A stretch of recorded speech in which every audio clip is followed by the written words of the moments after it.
Hello, it's been a while. So finally, after a long interlude, I present to you a new Meet the Fresh episode. For this episode, we have Karl Molina, Senior Manager for Talent Development. Join us as we talk about learning in the workplace. Hi, Carl.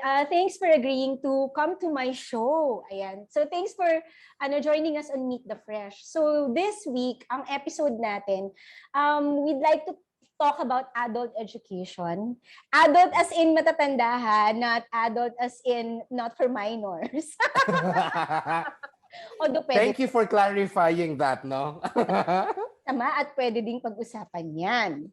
Diba? So, yun kasi actually nag-umpisa to kasi nakita ko nga yung tweet mo and naisip ko tuloy na ay oo nga no kasi parang hindi naman din talaga siya masyadong napag-uusapan and it's always been interesting for me na mag-ukil-kil ng buhay ng may buhay. Ayan. So I felt na interesting to really look at your profession, what is it that you do, etc., etc. At saka may mga tanong din ako. Okay, so first of all, if you could only say something about yourself in terms of what you're doing right now, ano yung designation mo sa office, and maybe give a bit of a description of the company that you work for. Sure. Well, first of all, thank you so much for inviting me, no? And I think meron talagang benefit na meron ka mga mutuals on Twitter na kung ano kang pinagagagawa sa buhay. And so when you sent me a message to invite me for this conversation, go ako agad. So hello sa viewers na Meet the Fresh. My name is Karl Molina. I go by Karl. I work as a senior manager for talent development for a tech company that is based in Belmont in California. So I've been in the talent development, leadership development, org dev space for the last 10 years. So ang buhay ko talaga ay nagre-revolve around training and learning and development. And over the last 8 years, nasa HR practice ako as a leadership development professional. So yung company namin, hindi ko na lang banggitin, but I think nitong pandemic, naging sikat, naging household name ang Zoom. In fact, we're using Zoom as our platform. Kami ay direct competitor ng Zoom. So we are also in the UCaaS, CCaaS space. So I work for a tech company that provides the same, almost the same service as Zoom, Microsoft Teams. So search nyo na lang. Okay, that's great. So ang kanyang participation dito is just because of the, I guess, limitations or exigencies of my show. And does not constitute endorsement of the product. True. Just to be clear. Just to be clear. I know, right? So, siguro yung first question ko sa'yo is, how does somebody get into talent development? Is this something that you learn in college? And if yes, ano bang course ang kailangan kong i-take to be able to, get into this profession? So there's an easy answer for that. No, I think yes, it's something that can be that you can learn in college. So pwede ka magkaroon ng formal training. Definitely somewhere along the lines of organization communications could be related to HR management, yan. So ito yung mga courses na most likely pwede mong kuhain in college if you want to pursue that track. In my case, I can maybe talk about my experience, how I got here. So I started my career kasi as a recruiter.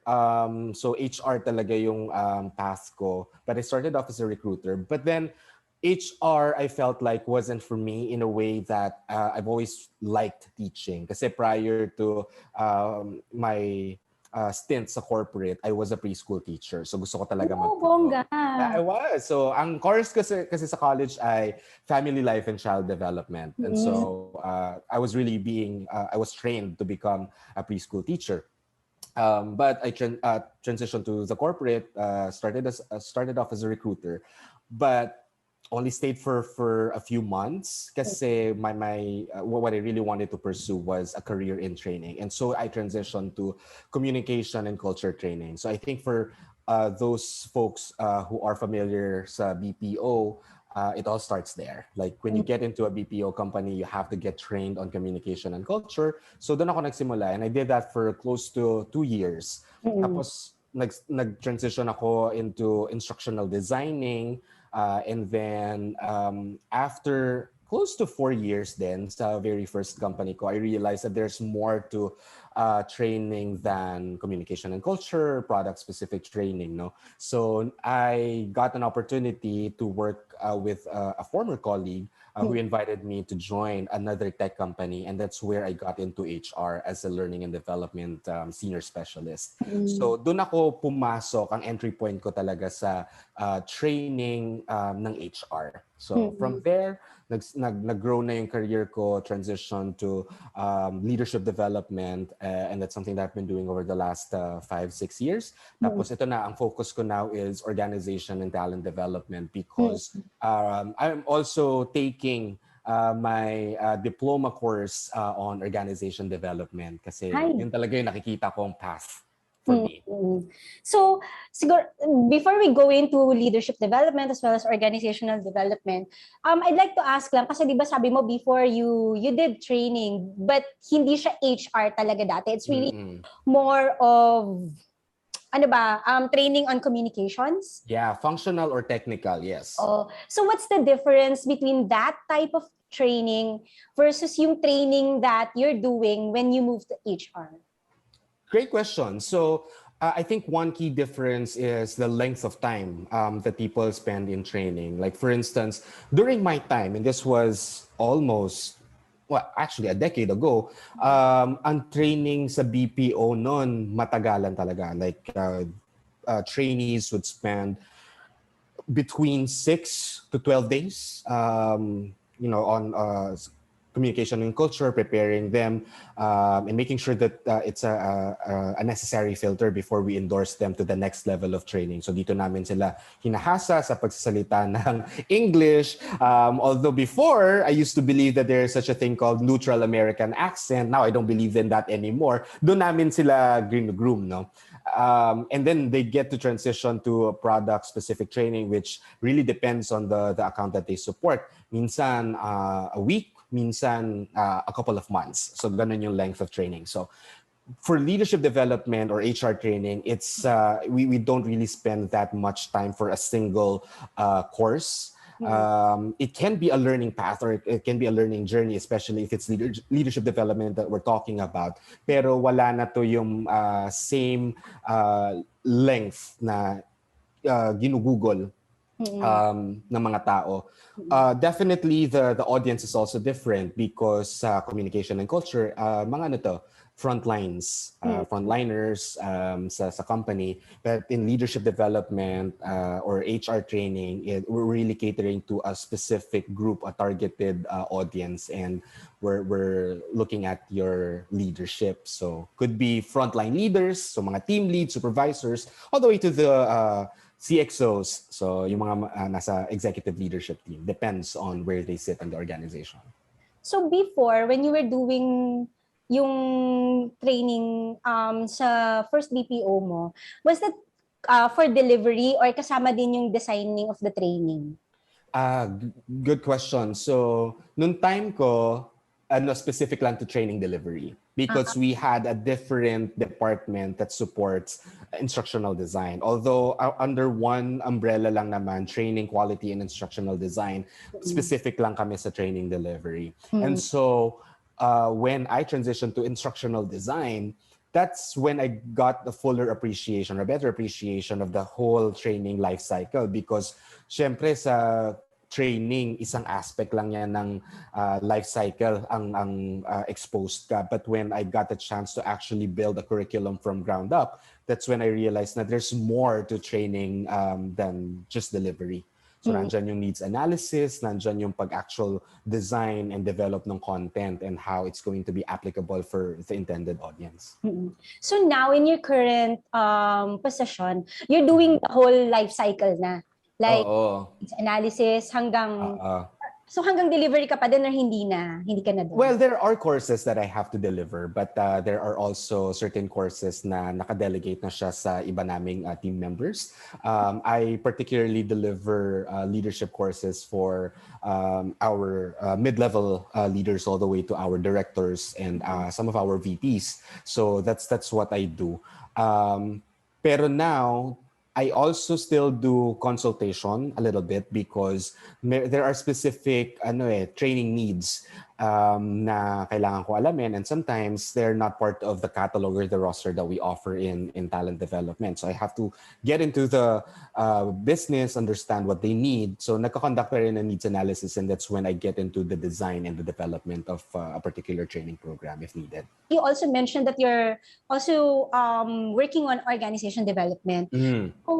Can you clarify or explain to us how does it, how does training dovetail into organization development? Ano yung laro nila? I think ang ganda nitong question na to because a lot of people think that when we talk about organization development, while it is attached or closely related to training, hindi siya pareho. In fact, when we think about organization development, when you address or think about solutions to some of the problems that you encounter in the organization, training is just one solution, but it's not everything. So madalas yan nangyayari when leaders come to, let's say, the training function, or kung merong sariling org dev department sa kumpanya, they say, oh, this is the problem that we are encountering. We're bleeding. Attrition is really bad. Can you train our managers on people management? So if you are experienced, and also if you think about it, tama ba na hinihingan mo ko ng training when this is your problem? Yeah, when people are leaving, di ba? When people are leaving the organization, it makes you wonder what kind of training. Diba? What kind of training? So sometimes some people would say, okay, sure, let's develop a training on let's say motivation, and make sure that we train your manager so that people don't leave. But is it effective? Diba? Parang when you get to evaluate the effectivity of the program, you realize na I don't think it's training. Maybe we don't need training. Maybe we just need more money. Exactly. It could be possible na the reason bakit umaalis yung mga tao is because the competitor is offering so much more. It could be possible that your workload is too much for them because you're not hiring enough people to support the needs of the business.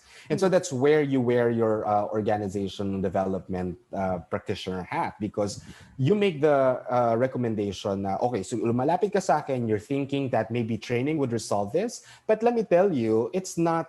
I don't think that it's the solution to your problem. So let's look into that, and I can offer you a different intervention. So it could be possible na coaching pala ang problema. Kaya umaalis yung mga tao kasi hindi marunong mag-coach yung mga leaders. So while it may be a training on coaching, but would also warrant to ask, nag-observe ka ba as the business unit lead? Nag-observe ka ba ng mga coaching sessions ng mga managers mo, right? Or yun nga, could be possible na this is a rewards or compensation and benefits issue. A total rewards issue that you have to look into. So you make those recommendations. And that's what you do when you wear the hat of someone who practices org dev. So when you make these types of recommendations, or when you even ask these types of questions, di ba? What's the reception naman ng management? Kasi minsan, it's also, I find it's also a challenge sometimes ng, sometimes there's a tendency for certain types of leaders that they have these assumptions of how things can be solved, and not be that willing to get another type of answer, solution dun sa problemang gusto nilang isolve. Correct. And alam mo, nangyayari yan. Especially when you have, very seasoned leaders coming to you asking for help, right? And then when you tell them, this is what I found out and this is my recommendation, for some of them, they find it very difficult to accept it, only because maybe they're in that thinking na this has worked for me before, and so this is what I want for you to do. Alam mo yan, prevention, and it's one for you. Sometimes they're not right, and you know better as the consultant, no?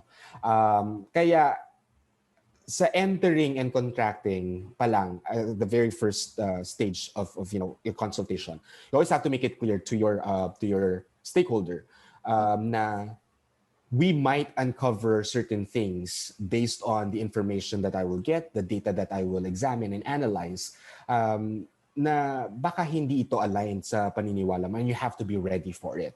And that's also where your competency as a consultant comes in. That you have to be empathetic and you have to be able to deliver it in such a manner that they would accept and they wouldn't feel that you are attacking them as an individual. So it happens. But what has worked for me is, very upfront, sasabihin ko sa kanila na I understand that this is your perception of your problem, this is your view of the problem, and this is what you think can work. I just want to prepare you that I will be looking at different sources, I will be interviewing people, I will be looking at data, it may paint a different story at the end. So you just have to be ready for it. Mm-mm. So, siguro shift lang tayo ng konti dun sa discussion. You mentioned earlier yung relationship, di ba, between leadership development and organization development. Kung siguro what's also curious for me is, if you're looking at organization development, parang iba din yung tingin mo dun sa training needs na, and training na dapat ibibigay mo dun sa tao. Kasi gusto mo is that yung training na ibibigay sa kanya would contribute toward the goals or the ends that the organization wants to achieve. However, also naman the corollary issue of interest and skills of the person himself, di ba? Like, syempre may career path din siyang inaasahan. Yes, correct. Meron siyang mga gustong skills na makuha. Paano mo naman i-harmonize yun na hindi naman siya nagiging parang cog na lang in the big machine? Hoy, kung anong kailangan ng organization, ito lang yung kuhanin mo, ha? And kami susunod. Di ba? Parang how do you balance that? Yeah, I like that a lot. And you raised a really good point. So I'm just going to lean into that. No, as you think about org dev and leadership development, they are related. In a way, I would also say that syempre, your organization is only as strong as your leaders. And so you have to be able to always think about how you develop your leadership in such a way that you're able to achieve your business results.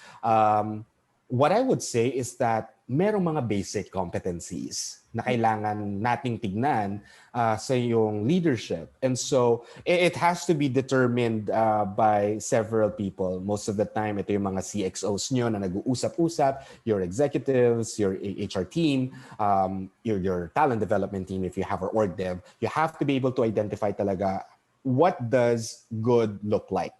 So if you take a look at the leader nitong organization natin, ito yung mga bagay na dapat meron siya. And so you look at the core competencies and the leadership competencies that you have to be able to develop. If they're there, then that's great. But syempre, may mga pagkakataon, especially as you develop from within, hindi naman lahat yan nasa leader na agad. No? And so that's where developing your leaders by way of training, by way of stretch assignments, immersion, exposure, and what have you, that's where it comes in. Now, to your point, syempre, as an individual, I get it. That there are things that I have to develop in order for me to be successful at what I do and be able to, support my team. But at the same time, I also have my aspirations. Now, that's where the process of individual development planning comes in, or career pathing. So, kailangan meron din sistema in place wherein it would allow people to really assess what their goals are, their career aspirations in the short term and the long term. So right now, if I am a sales leader, for instance, for the next year, ito yung mga goals ko, these are the things that I want to achieve. But in the long run, let's say 5 years from now, I may have different plans for myself. I may want to expand laterally or transition to a different role. Maybe I want to have a career in HR. That's something that I also have to plan out. And as I prepare for that, the thing that I need to do is to make an inventory of my skills and my competencies. Ano na ba yung mga meron ako? Saan na ba ako magaling? And at the same time, ano na ba yung mga competencies or the skills that I still need to develop that will prepare me should I decide to make that transition to a different role or a different career. Same thing din yan sa pagtaas, pag promotions, diba? So right now, you have your set competencies for, let's say, a manager role, it may be different for a senior manager position, right? So kailangan mo rin i-audit yung sarili mo. Ano na ba yung mga bagay na I'm able to do well, and what are the things that I need to work on so that I can become successful. Kasi what we're doing and what we're trying to avoid, no, is for people to get promoted or ascend to a position wherein they're not prepared for. And nagiging reactive yung approach. And para kang, if you're from the talent development team or leadership development team, it's so difficult. It feels like you're always chasing your tails. Like, ano ba yung kailangan kong gawin? Ano ba yung level of support that this person needs, right? So might as well, if you have the capability, if you have the right team to support, then i-prepare natin sila. Yeah, and it's also unfair for the person kasi unprepared siya doon, 'di ba? Yes. Mas-stall yung career niya or worse, mawawala siya ng trabaho. Matsugi, correct. Hindi siya maka-perform. Pero although syempre problematic din kasi naman yun na parang, I mean, at the end of the day, whose fault is that? Kasi you can only also blame naman the lack of preparedness or the structure of organization to a certain extent, 'di ba? Yeah. But may ano din doon meron din namang contribution yung individual kasi ang belief ko naman talaga sa buhay lahat naaaral. Diba? So, I mean, you have to meet each other halfway. So, hindi naman pwedeng sabihin mo lang na I didn't get the support that I needed or like I was thrown into this thing that I was totally unprepared for. Pero, diba, ano din naman yung ginawa mo? Correct. And dyan pumapasok yung role din ng leader mo. Siyempre, as you think about preparing, say, your individual development plan, as the manager, you should know better in a way that if you know that the person is not accurately self-assessing their competencies, they're saying that I'm prepared to take on this position because I have this and that, right? But objectively speaking, based on performance, you don't see the readiness yet. So you have to call it out. You have to redirect the conversation and make the person realize that, hey, maybe we're not assessing our performance fairly. These are, your numbers. These are the things that you're able to experience and exhibit. So let's take a step back and pag-usapan natin how else can I prepare you better for this? So from an employee perspective, how do I know if yung isang bagay stretch goal or super impossible goal na? 'Di ba? Parang paano ko malalaman yun na na parang hindi naman yata natin to kaya at hindi rin yata natin to kayang aralin kahit na i-try nating aralin. Siguro one thing to look at is historically, ano ba yung performance mo, right? So, syempre kaya mo naman i-project and you can really definitely get a sense if you will be able to deliver based on your past performance and what you have achieved, diba, in the past. So that's one. It would also pay for you to listen to what other people have to say, especially those who have experienced, what you need to go through. So, dyan papasok yung talagang being deliberate in your approach, making sure that you reach out to several people to ask what their experiences are like. So, you'll get a sense. And then, you can be very upfront naman with your manager and have that conversation. Do you think this is reasonable considering the amount of time that you're giving me? Or this is setting me up for failure? Diba? Tapos, sige, also in relation to that, yung being upfront and the feedback, etc. In your experience, kasi I don't know if it's still true, I'm a lot older than you. So parang ang ko kasi dati is may certain reticence pa din yung mga Pilipino na they will not really be frank. So, is this still true right now? And in your work, do you still see this? Hindi lang to dun sa whether you can perform or not perform, but even in times when you're conducting needs analysis, are you able to really surface yung mga kailangan or nakikita mo na medyo yung lack of or yung hesitation ng mga tao to be more frank? Nakakahinder siya. May ganun pa ba yung mga Pilipino, nahihiya pa ba silang salita? I'm gonna preface my response by saying that I wish I had experience working for a Filipino-owned company versus working for MNC or a BPO company. Kasi what I would say is there's a certain level of openness in the space where I work. So while you see that in certain pockets, I would say generally people are open to feedback, people are open to share because they have very, paano ba, mas konti yung fear of retaliation Okay. compared halimbawa kapag Filipino-owned company, right? Especially siguro kung ano yan, kung yung family corporation, di ba? Exactly, family corporations. I think that's what the term I was looking for. So, di ba mas medyo parang direkta yung connection ko between my department, my boss, and my employer. So it's different in the space that I work in. So in a way, I'd say na mas may level of frankness and may directness. I would say though that depending on as well pa rin sa personality of the person that you get a chance to speak with, because while culturally that's one thing to factor in, you also have to think about there are some people talaga that are not comfortable sharing information when they don't feel like it's a safe environment. Especially halimbawa, org dev work, no? Training needs analysis, or you want to understand what's causing the problem, and it's your first time you're interfacing with someone. So kung hindi mo makuha yung loob, it will be very difficult for you to get the information that you need. Yun din yung nakita ko kasi I've had experience na working for a local company but with a foreign parent. Tapos hindi naman in my current naman na work, it's a conglomerate. So kahit papaano mas structured yung what do you call this, talent development, di ba? So even yung performance assessment, yan mas structured yan. But earlier in my career, I've also worked for law firms na masyadong hierarchical. Correct. Even yung feedback, hindi din siya ganun, kasi hindi ka din basta pwedeng mag-feedback sa mga boss because partners literally own the company.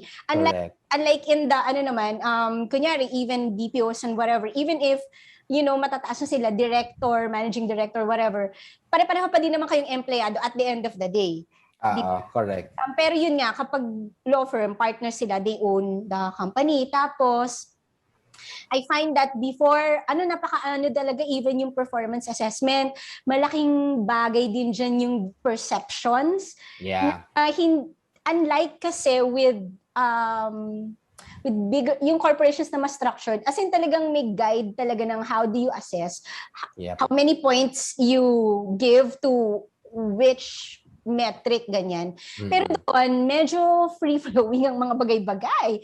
So, minsan kahit na hindi nila masyadong feel ang approach mo in life, pwedeng manega ka na, di ba? So, correct. And I would also say that may also be a problem in government. I know that government, diba? Government kasi ngayon, meron naman din talaga silang, nagtrabaho din kasi ako in government, although matagal na. Meron din talaga silang performance assessment. Ang problema lang kasi, I think there's a culture in government where as long as pasado or hindi ka talaga gumagawa ng mga bagay na to the level na kailangan ka ng kasuhan, ilalagay ka pa din na satisfactory. Kahit na kahit na tipong you're just there occupying space and passing time.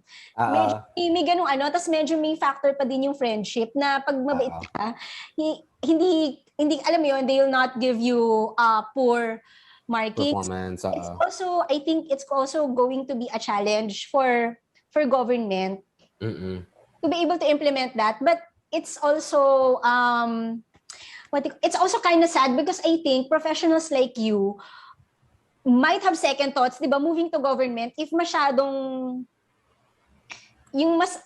unstructured, masyadong yung career path mo at yung professional movement mo ay depende dun sa whether a person likes you or not, or whether, medyo political din kasi yan, these things. But So anyway, I'm rambling. But No. yung point ko lang is, yung chicken and egg din ng how you want better people in government. Right. Of the structure, it is unable to attract people na ano, 'di ba? Na yung yung who will be professional. Ayan na lang, who will be professional about at walang personalan about the way they do things.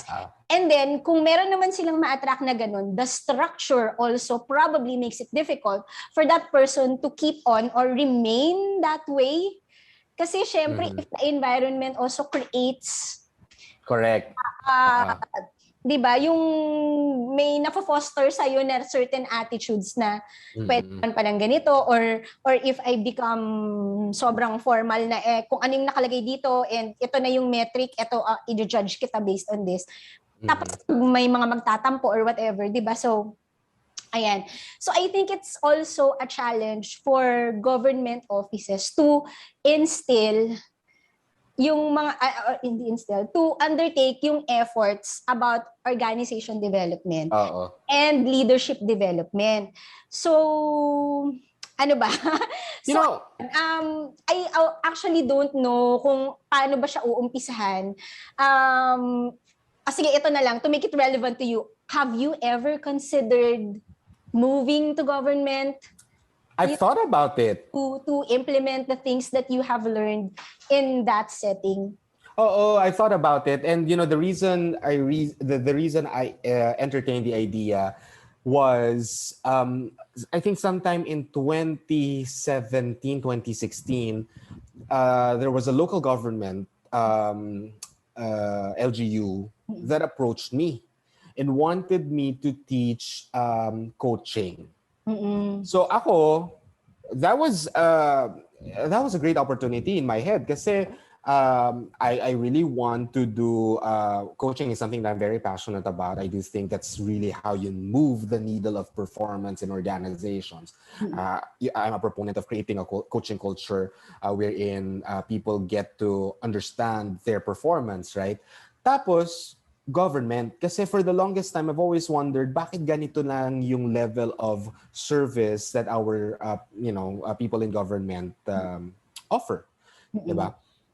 But you raised so many great points because I do think that structurally, diba, where do you begin? If I'm an org dev consultant coming into that kind of work, where do I begin? Like, how do I understand where to start?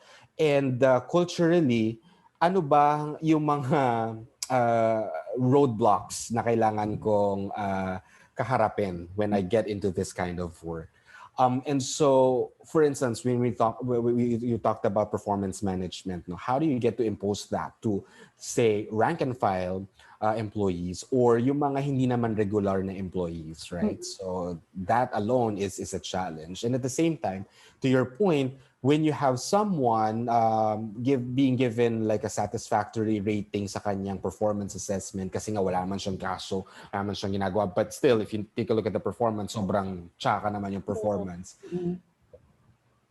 It's so napakahirap tatanggapin, especially when you introduce the change that he will have a more robust performance management system, right? So I think the point that I'm driving at is you have to be able to really understand the culture and know exactly where to start because it's not enough that you have, say, one or two supporters who will be advocating for you.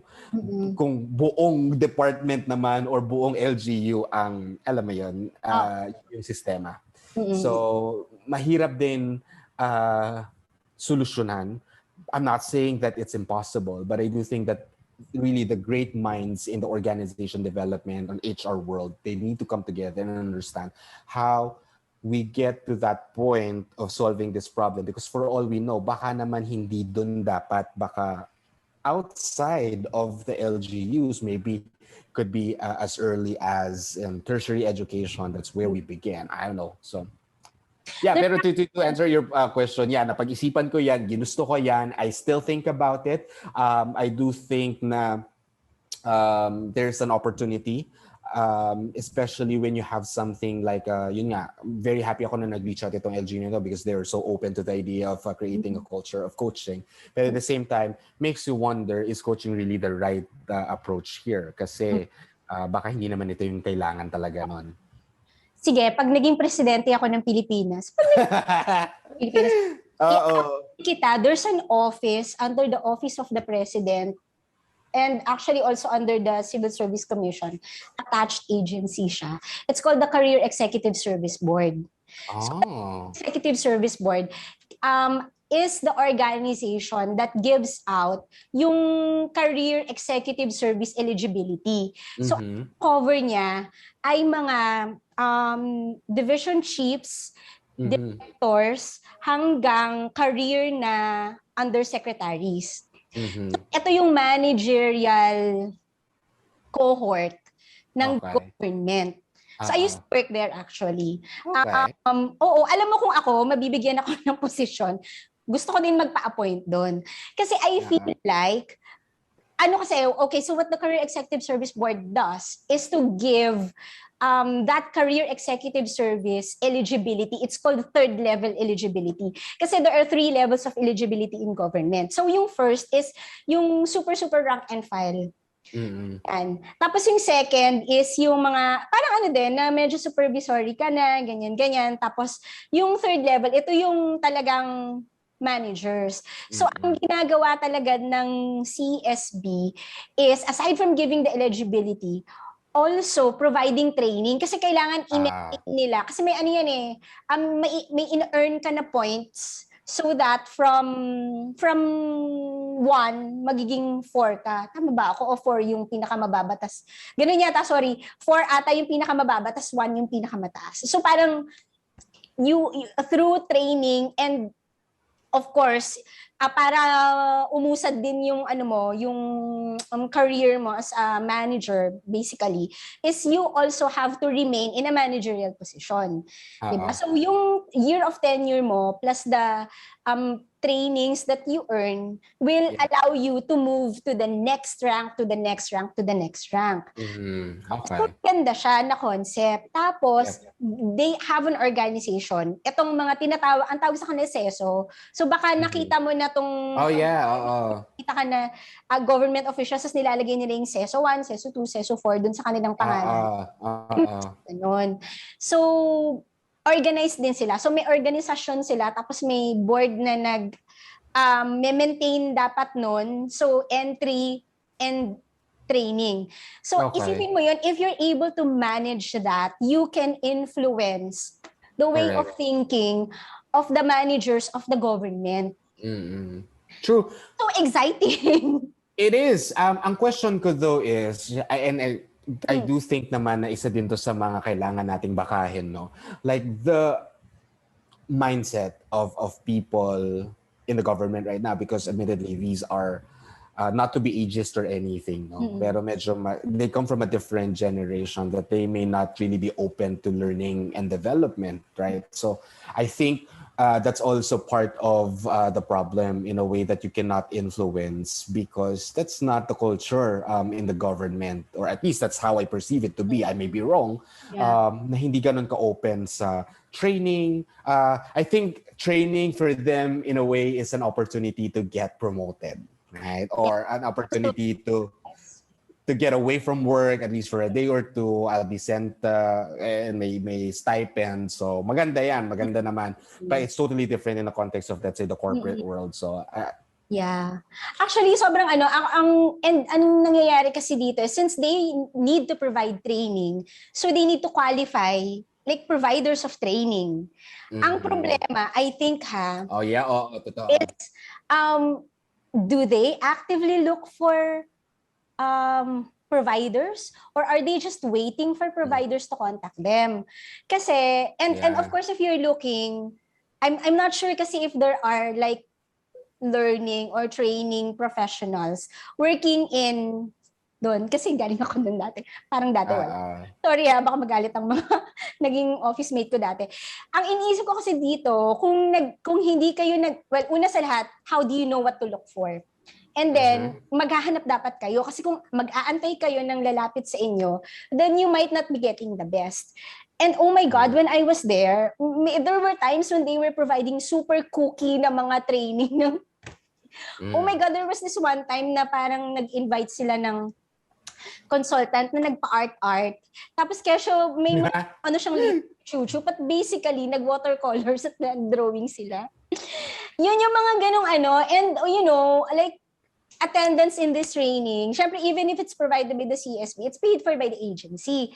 Correct. It's cheap.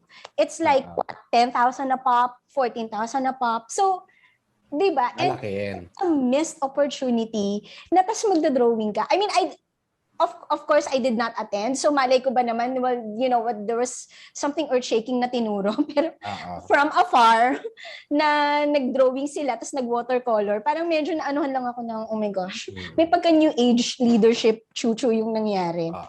So anyway, it's unfortunate. Which actually also brings me to my next question.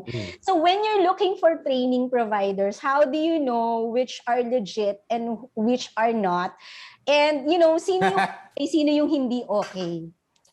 Great question. So what I do, I think di ko lang alam kung na-share sa'yo ni Marco, but Marco and I came from, we share a company na in common. So we both worked for a consultant, a training consultancy firm.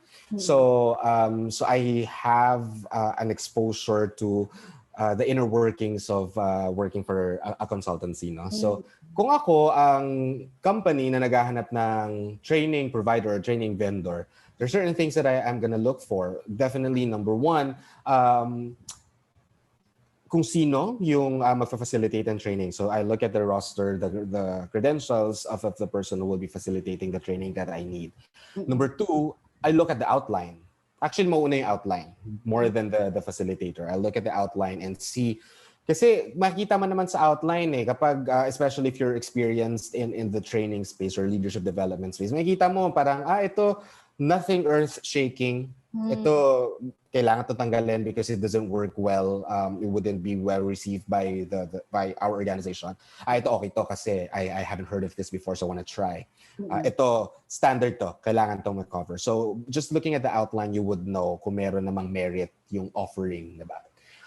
I am also very keen on stand and deliver because sometimes you have a facilitator who's really good on paper, like credentials. Maganda yung pag scour mo sa internet, maganda din naman yung mga feedback.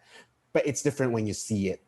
Like, especially when you have, lalo na ngayon, virtual. So, that's what I do. For our courses that we offer na external vendor, I make it a point to ask them to demo what they're gonna teach. Okay. So I would know if their style is something that I like. And this is not subjective na gusto ko lang. Gusto kita, kaya ikaw yung kukunin ko.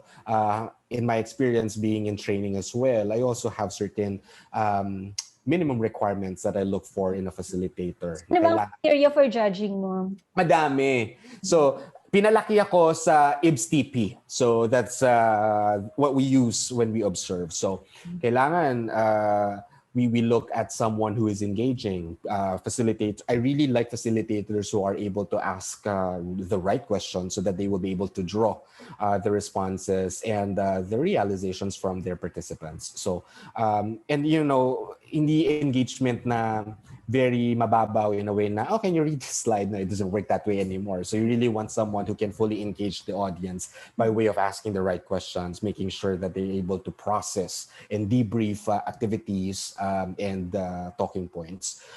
It also helps when someone is presentable. Diba? Siyempre, when you deliver a training session, kailangan you're the best visual aid. So more than the PowerPoint that you have, people look at you, especially if it's a live face-to-face session, they look at you for X number of hours and they really want someone who is presentable. Someone who uses various methodologies in training. So, kailangan din yan, titignan ko din yan kapag nag-stand and deliver. And I look at different vendors and then I pick out of yung mga nag-submit ng proposals. Mm-mm. So you actually mentioned virtual training as well, no? Mm-mm.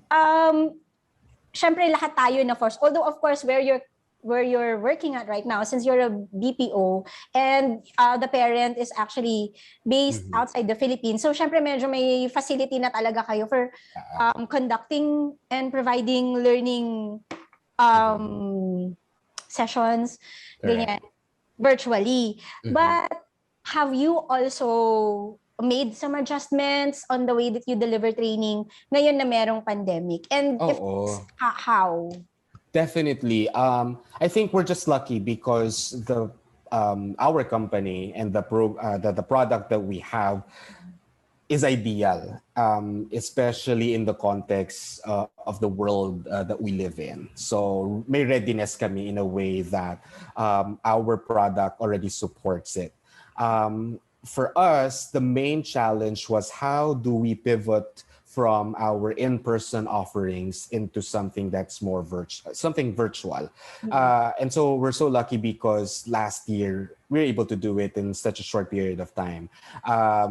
In a way, ang pinakamalaking adjustment lang namin is how we convert our in-person trainings into virtual facilitation. No? So, kinailangan namin paikliin because it would be so difficult for you to hold the attention of your audience as if it's a virtual training for, say, yung 3-hour sessions namin, ginawa namin 1 hour na lang. So, mas pinaikli. We have a program, and this is the program that I'm managing for my current company. It used to be a 16-hour training, so 2 days siya face-to-face, but we had to convert it into 3.5 hours, so 7 hours, so 2 hours per, 2 days, tapos take 3.5 hours. Only because you have to understand your audience. People would not stay and would hold the same attention span kapag virtual. And so we also had to think about the activities. We also have to think about the amount of preparation that needs to be, that they have to do prior to getting into the learning session. We So, also had to be, we also had to think about the audience kasi yung in-person namin sa Manila, madali. But then now there was an opportunity to provide trainings virtually, then might as well scale it and make it an offering for our entire population. So we have people from North America, EMEA, Asia Pacific coming together for the same training program. so do you think yung ability of the participants to take in training, do you think it suffered because you were saying na, oh, sige, from 16 hours, naging 7 hours na lang. So, syempre, necessarily, di ba yung content nabawasan. So, Squeezed in talaga, oo. it also like infuse other learning modes to parang make up for that. And then if not naman, or even if, do you think pareho lang yung tanggap nila doon, or do you think na nag-suffer yung their ability to take in the training? I would say yes, definitely. Affected agad the manner by which they assimilate the information that you share and how they would be able to apply it, considering na from 16 hours you condense it to 7 hours. So we had to really pick and choose the amount of content, what's necessary for them to be successful still in what they have to do. And so the approach is how do we sustain and how do we make sure that they're able to apply? So training naman, my belief has always been, it's not a one and done thing. So regardless of the training that you facilitate, Kesho, 16 hours yan, 7 hours yan, or 1 hour yan, you have to take something out of it and you have to be able to learn it. And so in our design, we had to also revisit ano ba yung sustainment efforts natin? How do we ensure that these people who go through these trainings, they apply? So kaya importante din yung may touch points, merong opportunities to observe by their leaders, and for them to get back together as a cohort, perhaps to share to the rest of the group what they've learned over the last 2 months or 3 months post-training, so that we can confirm if they retained something. And at the same time, that's where you come in as you evaluate, diba? So if you think about the whole life cycle of training, the evaluation also has to come in.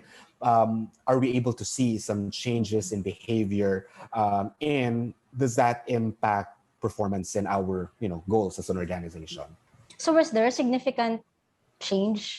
Oo, meron naman, meron by way of say our promotions, performance, engagement. So there are different tools naman that we have in our organization that would allow us to measure if our training programs are effective or there are parts of it that aren't so effective. So another curious thing for me is yung effect nito sa training budget. Kasi 'di ba, the common conception is that so if you're doing it virtual, it's probably going to end up cheaper. Is that true? Yeah. Based True. on your Yes. experience. Yes. It's significantly much more affordable. For instance, I have a program wherein yun nga yung 16-hour training. Back in 2018, 2019, it used to be in person. Tapos, I am the local facilitator, but we also, part of our contractual agreement with the vendor that we worked with is to bring in an American facilitator. So, we have to cover their travel costs, yung kanyang hotel. So, they're all gone now because we don't need to fly them in. And then at this point, I managed to certify 2 other trainers who can facilitate the same program virtually. So in terms of cost savings, we're looking at talagang malaki, significant amount ang natipid. Yeah. At least. At least. Although Pero hindi naman yan napupunta sa akin. Hindi. I wish, no? And that's also one thing that I realized as I work with international vendors. Ang laki talaga ng kita outside of the Philippines. And pero ang problema, pag virtual, syempre yung travel opportunities din nagko-curtail kasi bongga din naman yung magpo-provide ka ng training or at least mag-a-attend ka, and then syempre 'di ba may one day ka to make pasyal and all Correct. that. And that's so also nice kasi 'di ba you are able to visit places that you otherwise would not even be interested in, tapos pagdating mo doon ay bongga pala. True. That's what I miss because in 2018, I was sent to our office in China twice. Ooh. So now, hindi na siya possible. And I remember there was a conversation I had with my manager last year. So this was around siguro mga July. So para medyo idealistic pa kami na parang siguro tong COVID na to, probably things will be better by say August or September, because we were already planning of me facilitating one of our sessions in our London office. Obviously, it did not happen because things got worse. But yun, sayang yung travel opportunities, and hopefully when things get better, when we go back to at least what we knew as normal, meron ulit mga travel opportunities. Oo, syempre naman, 'di ba? Sayang. Sayang talaga. Oo, sayang na sayang. Tapos sige, I think wow, it's actually I didn't feel. Ako din, di ko napansin ang oras. Ang nakaisang oras na pala tayo, baka hindi na nila panoorin din ang tagal-tagal. But siguro pa-wind down lang. So very interesting yung mga sinabi mo, 'di ba, about leadership development and organization development. These are things naman that not only multinationals need, but even mga smaller organizations. Now, sa'yo, ano sa tingin mo naman yung pwedeng gawin ng mga smaller organizations? Do they really need to have dedicated training professionals? What are the instances where you can say na, yes, you need to hire somebody, versus yung mga instances where, sige, pwedeng hindi pa? And kung wala naman talaga silang capability at all, what are the things that you think they should focus on para kahit papaano ma-approximate na meron pa ding leadership development, organization development, even if wala silang parang training program talaga? Okay. I like that question a lot because truth be told, meron talagang mga small enterprises or medium-sized enterprises na they are already investing in learning and development training for their staff, which I think is great. Especially lalo na kapag medyo visionary yung mga may-ari, 'di ba? As they think about scaling their business, they see the need to start planting the seeds, no? So that's great. I would highly recommend that. I don't think there's a necessity for them to build a training team in-house if they can outsource, and that's where also they can tap training consultancy firms para din meron mga projects lang na they come in, look at the needs of the business, develop a training program, deliver it, and then go away. Tapos, balik na lang kapag may kailangan ulit. But again, if you're scaling and you really see that there would be growth, then it would be prudent for me at least to start having your own training team so that you no longer have to keep hiring an external vendor. Kasi minsan, mas mapapamahal ka pa kapag when you have in-house. I wouldn't really suggest for them to have kung puro naman individual contributors and you don't really see that there will be a need to have like a people manager, then maybe yung investment could be repurposed into a different kind of training, not necessarily leadership development. It could be functional training. It could be more for developing several skills that you think are or competencies would be necessary for the job, but not necessarily leadership development. Pero kung scaling nga and you know that mag-grow and people will end up leading other people, then it would be wise to also invest in talent and leadership development. Wow. So anyway, thanks Carl for this very very full hour. I really learned a lot, and oh my God, what a journey from pre to to top management, 'di ba? Ang bongga-bongga. Thank you. Thank you so much for inviting me. It's always nice to talk about things that I like, things that I am passionate about, and I just realized talaga the need for people to understand what we do in HR, because for the longest time, I think the impression of people is that HR is there to just process your leaves, to answer your questions about your benefits, but it's not that. HR has evolved over time, and we offer more support than those things. So siguro before we end, ang last question ko sa'yo is, given the work that you're doing now, do you ever find it difficult to explain to your family and friends what exactly your work is? It took me a while, to be honest, to get there. My family knows that I do train leaders, so that's what they know. And to be honest, it's the truth, naman. I train leaders, I prepare them for them to be effective in what they do. My friends have they have a better understanding, I guess, a deeper understanding of what I do, because they come to me even when they ask me, Carl, paano ko ba i-coach tong tao na to? And that's one thing that I truly appreciate about my job, because it extends to the people that I love outside of work. So I get to teach them as well how to do proper coaching, how to provide feedback, how to have difficult conversations with the people that they manage. Awesome. So anyway, thank you, Carl. It was really a very interesting conversation for me. I learned a lot. Thank you. Thank you to Karl Molina for being such an engaging guest. So, napaka-exciting talaga lagi, no? If you're able to talk to somebody who is very passionate about what he's doing and is also so very willing to share yung mga nalalaman niya with us. So, I'm sure that you notice na I look very much different from the video when the recording was made. And this is because yung episode na yun was actually filmed last year pa. So many things happened, and sabi ko nga sa sarili ko, it actually required a war in Ukraine for me to be finally inspired to get off my butt at gawin na nga tapusin na yung filming ng episode na to. So much has happened to me personally and to my family, at saka actually sa buong Pilipinas na rin, no, sa buong mundo, since we filmed this episodes. I think back in early October. And I'm just happy that I'm still here. It's 2022. And there are still some conversations that I want to have with people. And I still want to share these conversations with you. So first of all, I would also like to thank everyone who has kept on watching Meet the Fresh. And I hope that habang mag-upload ako ng more episodes, I will try to be more regular about it, but I hope that you will still keep on watching. Anyway, if you are new to Meet the Fresh, there are two ways to catch new episodes. So first is you can go to the Meet the Fresh channel on YouTube. So subscribe kayo doon.